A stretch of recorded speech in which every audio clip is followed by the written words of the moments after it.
भीड़ में पत्रकारों से बातचीत के दौरान करुणा मुंडे ने धनंजय मुंडे पर गंभीर आरोप लगाए। उन्होंने कहा कि कोयते घास कर रखो, ये बयान समाज के लिए था, किसी के खिलाफ नहीं। उन्होंने कहा, जो लोग कहते हैं जीआर पता है, उन्हें खुद नहीं पता न्याय क्या होता है। तुम अपने मंत्री पद पर रहते किसानों की जमीनें चीनी कारखानों को दी, साथ ही दबाव में आत्महत्या की और उनकी बहन ने भी बहुत कुछ सहा। करुणा मुंडे ने आगे कहा, जो अपनी पत्नी को न्याय नहीं दे पाए वो समाज को क्या न्याय देंगे। उन्होंने आगे कहा, मेरे ऊपर केस किए गए, मुझ पर हमला हुआ, सबको मालूम है। और आगे उन्होंने क्या कहा, आइए सुनते हैं। कोयते घसून ठेवा आणि अंगावर आले तो सिंगावर घ्या, हे जे वक्तव्य आहे फक्त आपले समाजांचे लोकांसाठी आहे। आणि जे शिक्षा आहे कोयते घसा, अंगावर आले तो सिंगावर घ्या, माहिती आहे ना, तो ये फक्त आपले समाजांचे मुलाबाळांच्यासाठी आहे, ह्यांच्यासाठी नाही। जरी ह्यांच्यासाठी होता, धनंजय मुंडेसाठी, पंकजा मुंडेसाठी जरी हे शिक्षा होती, तो धनंजय मुंडेच्या अंगावर मी गेली होती आमदारकीमध्ये, घ्यायला पाहिजे होतं ना मला सिंगावर। कशाला माझा पर्चा काढून टाकला, माझी आमदारकी रद्द केली, माझे सूचकला उचलून गेले, कशाला? तुझ्यामध्ये जरी हिम्मत होती तो मला सिंगावर घ्यायचं होतं त्यावेळे तुला। लोकांना कळते नवरा जिंकला की बायको जिंकली, कोण किती पाणीमध्ये आहे लोकांना कळत असतं त्यावेळे, पण तुम्ही सिंगावर घेतला नाही। तो मी समाजाला एकच बोलते की जे समाजावरती हे लोक स्वतःची पुरी भाजण्याचं काम करताय, समाजाचे लोकांना हे लोक न्याय देऊ शकत नाही, फक्त कोयते आणि सिंगावर घेण्याचं शिक्षण देऊ शकतात।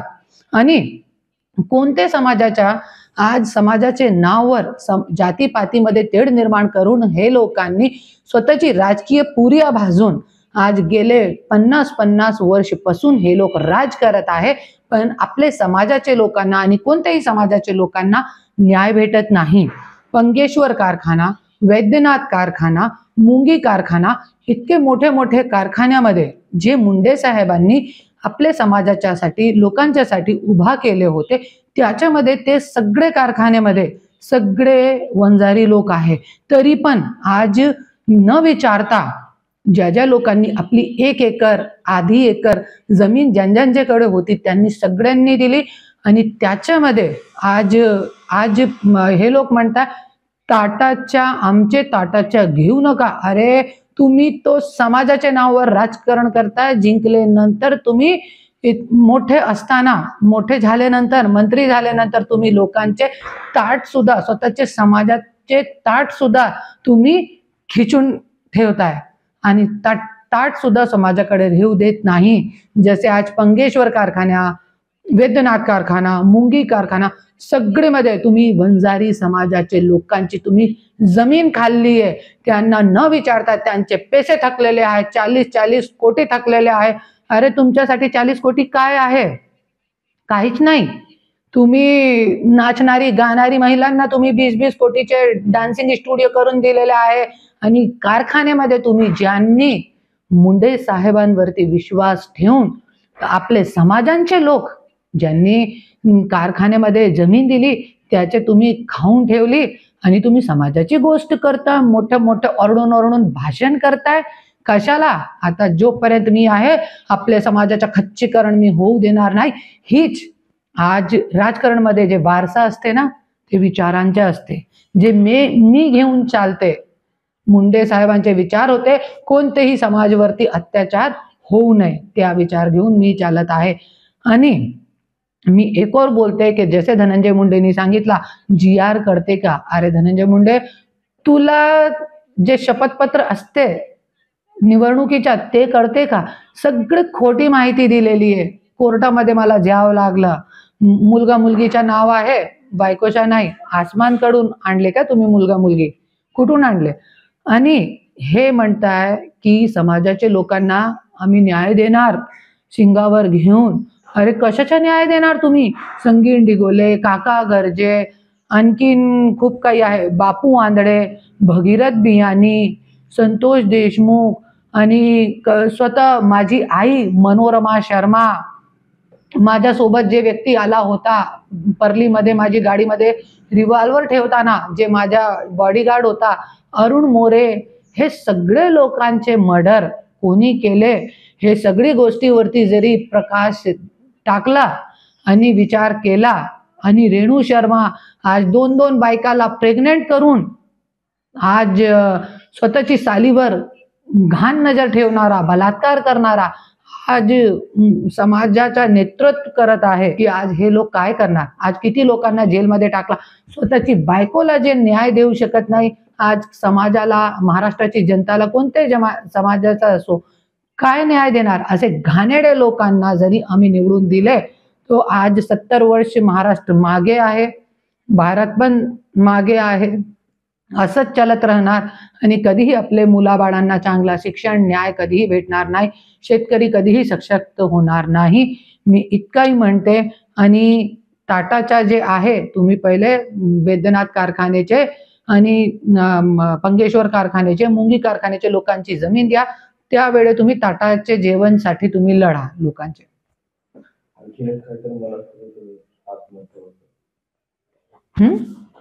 तुमच्या आईची ज्या वेळे माझी बहिणीसोबत गलत केला, माझी बहिणीने घरामध्ये सांगितला होता, त्यावेळे माझी आईने आत्महत्या केली होती. आणि ह्यांचे दबाव, जसं की आज माझ्यावरती गेले 3 वर्ष दबाव चालू आहे, तसंच माझी आईवरती दबाव टाकून माझी आईने आत्महत्या केली. दबाव सहन करू शकले नाही. आणि माझे पण मुलगा मुलगी एकदम लहान होते, 1-1 वर्षाचे.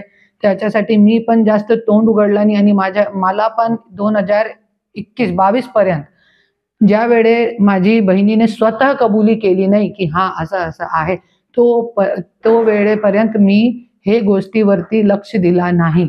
त्याच्यासाठी माझी आईने आत्महत्या केली. आणि सगळी गोष्टी आहे पोलीस स्टेशन मध्ये पण आहे. ताई, आपण जरांगे पाटलांची भेट घेतली असं पाटलांनी सांगितलं. कधी भेट घेतली होती, काय? 4-5 दिवस अगोदर जरांगे भाऊची मी भेट घेतली. जसे जरांगे भाऊ आज सगळ्यांना न्याय देत आहे, तसंच मी पण त्यांना विनंती केली की भाऊ मला न्याय द्या तुम्ही. आणि माझ्यासोबत पण आज जे केलेलं आहे त्यांनी सांगितलं मी. पण त्यांनी मला सांगितलं की मी घरगुती मॅटरमध्ये मी पडत नाही. जरी धनंजय मुंडेला मला खेटायचा आहे तो मी स्वतः सक्षम आहे. तरी पण मी त्यांना विनंती केली. त्यांनी सांगितलं मला काहीही माहिती नाहीये तुमच्या मॅटरमध्ये, मी सगळी माहिती गेल्यानंतर तुम्हाला कळवतोय. ज्या वेळेस धनंजय मुंडे कुठल्याही गाव देणारे ज्या वेळेस धनंजय मुंडेंनी संघर्षातून, संकटातून सामना केला, पुढे आले, मोठ्या मोठ्या सभा घेतल्या, त्या सभा झाल्यानंतरच करुणा मुंडे शर्मांना आरोप करायचे करतात का? याआधी का नाही करत तुम्ही? नाही, तुम्ही बघू शकता आज दशहरेच्या दिवशी आणि आज जे ते म्हणतायत, माझा खूप चांगला क्वेश्चन केलाय तुम्ही. क्योंकि जे भाषणमध्ये जे खोटे नाटे लोकांना दिशाभूल करणारे जे भाषण गाजवत आहे ना त्यांचे, त्याच्यामध्ये काय असतात, लोकांना काय वाटते, नाही आपले समाजाचा माणूस आहे, आपले हिताचा माणूस आहे, किती चांगला भाषण करताय, किती छान बोलताय. आणि त्याच्यामध्ये लोकांच्या डोक्या एक सुन्न करून ते लोक त्याचंही राजकारण म्हणताय ना. त्याच्यासाठी मी ह्यांची सभा झाल्यानंतरही मी बोलते, क्योंकि ह्यांचे भाषणचा विरोध करणं माझं काम आहे. ते सगळी जे खरी गोष्टी आहे ते लोकांच्या समोर आणणं हे माझं काम आहे. आम्ही अनेक राजकारणी बघितले, कुठल्याही कार्यक्रमाला घरगुती हे एकच होतात, राजकीय मात्र वय हे समाजाला दाखवतात. तसं तुमच्या दोघात आहे असं वाटते का तुम्हाला? महाराष्ट्राची जनताला मी प्रश्न विचारते, महाराष्ट्राची जनताला असं वाटते का? जरी असं असता तो वाल्मिक कराडने पण माझ्यासोबत मारहाण केली. माझा नवरा होता, कलेक्टर मॅडम होती कलेक्टर ऑफिसमध्ये, माझ्यासोबत मारहाण केली, इतका मी सहन केली नसते. आणि पत्रकार लोकांना तर सगळं माहिती आहे, महाराष्ट्राची जनताला बहुतेक नाही माहीत असेल.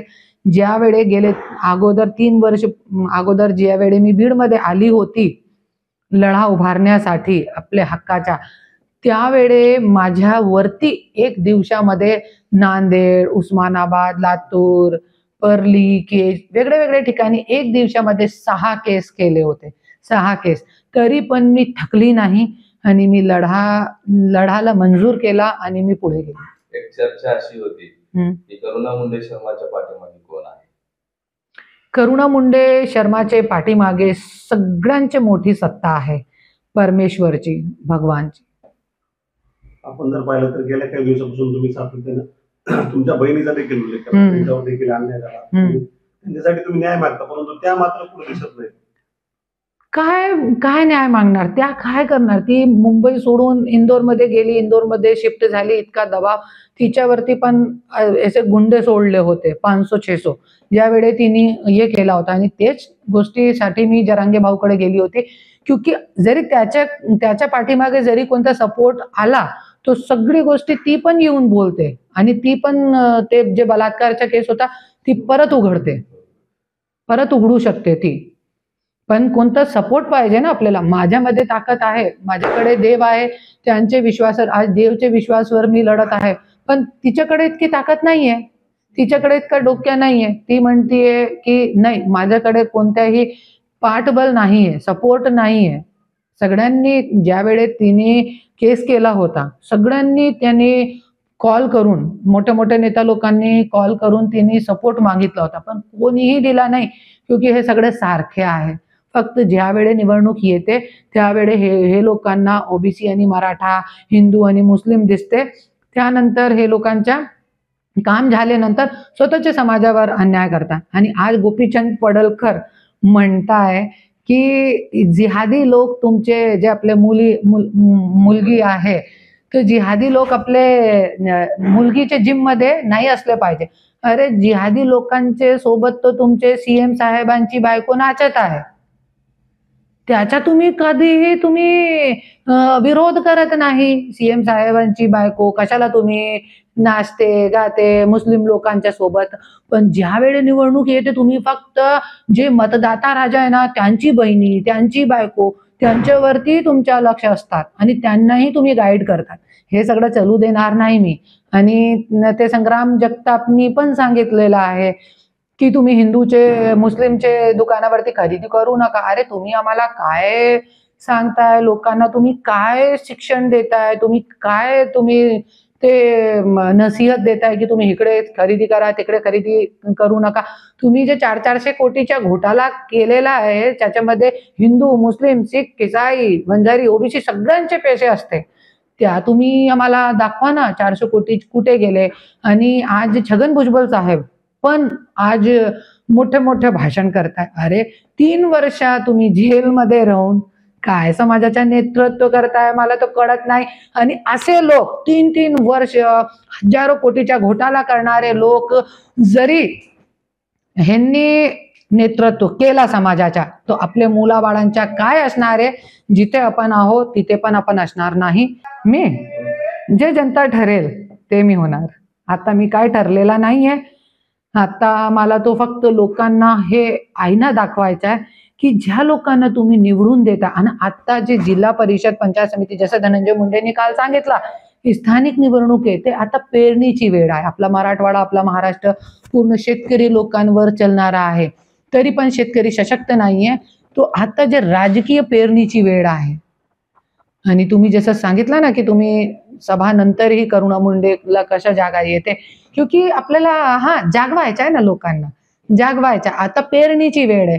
आपल्याला किडे, पाणी किती टाकायचा, किती नाही टाकायचा, कोणसा पेस्टिसाइड टाकायचा आपले खेतवरती, ते आपल्याला कळलं पाहिजे. आणि ते वेळोवेळी केले तो त्यांची जे शेती आहे ते पूर्ण संपवणार. सभा झाल्यानंतर करुणा मुंडे बोलतात, अशा कुठल्या गोष्टी आहेत की ज्या अजूनही तुम्ही दाबून ठेवलेल्या, ज्या तुम्हाला अजून बोलायची, त्यातली एखादी गोष्ट आहे अजून तुम्हाला बाहेर काढायची? खूप काही आहे, एखादं खूप काही आहे. आता मी बोलणार नाही क्योंकि ते हेडलाईन होत आहे आणि ते जे सगळं जे आहे ते पाठीमागे येत आहे. बोलली की माझ्याकडे भरपूर काय त्याच्यातलं काय आहे? हेच सगळे जे माझे आहे, माझी बहिणीचा मुद्दा, हे सगळे पुरावे आहे ना. आणखीन खूप काही, जसे भाऊनी सांगितलं, स्वतःच्या समाजावर कसे जमीन लोकांची हिचकून घेतली, गरीब लोक एक एकर. आता माझ्याकडे हे सगळे जे आहे ना, हे लोकांचे पेपर आहे. हे सगळे जे आहे लोकांचे पेपर आहे. काल माझ्याकडे आले, मुंडे होता एक आणि एक कोणतो होता, त्यांची जमीन खाल्ली आहे असे जमीन. आणि परसो 2 दिवस अगोदर मी एक फेसबुक लाईव्ह केला होता. त्याच्यामध्ये एक बुजुर्ग व्यक्ती आहे, जरी बघितलं असेल तुम्ही, एक बुजुर्ग व्यक्ती आहे, त्यांचं नाव मला विसरून गेली मी. आणि त्यांनी काय सांगितलं, माझी जमीन खाल्ली. धनंजय मुंडेच्या लोकांनी, जे नगर अध्यक्ष होता तिकडे, हे व्हिडिओ आहे त्यांच्या, हे बाबा ह्यांची जमीन खाल्ली आहे, है ना. राष्ट्रवादीच्या नगर अध्यक्ष परलीच्या त्यांनी जमीन खाल्ली आहे. वाल्मिक कराडचा सपोर्ट होता आणि जमीन खाल्ल्यानंतर त्यांची 20 वर्षाची मुलगीने आत्महत्या केली.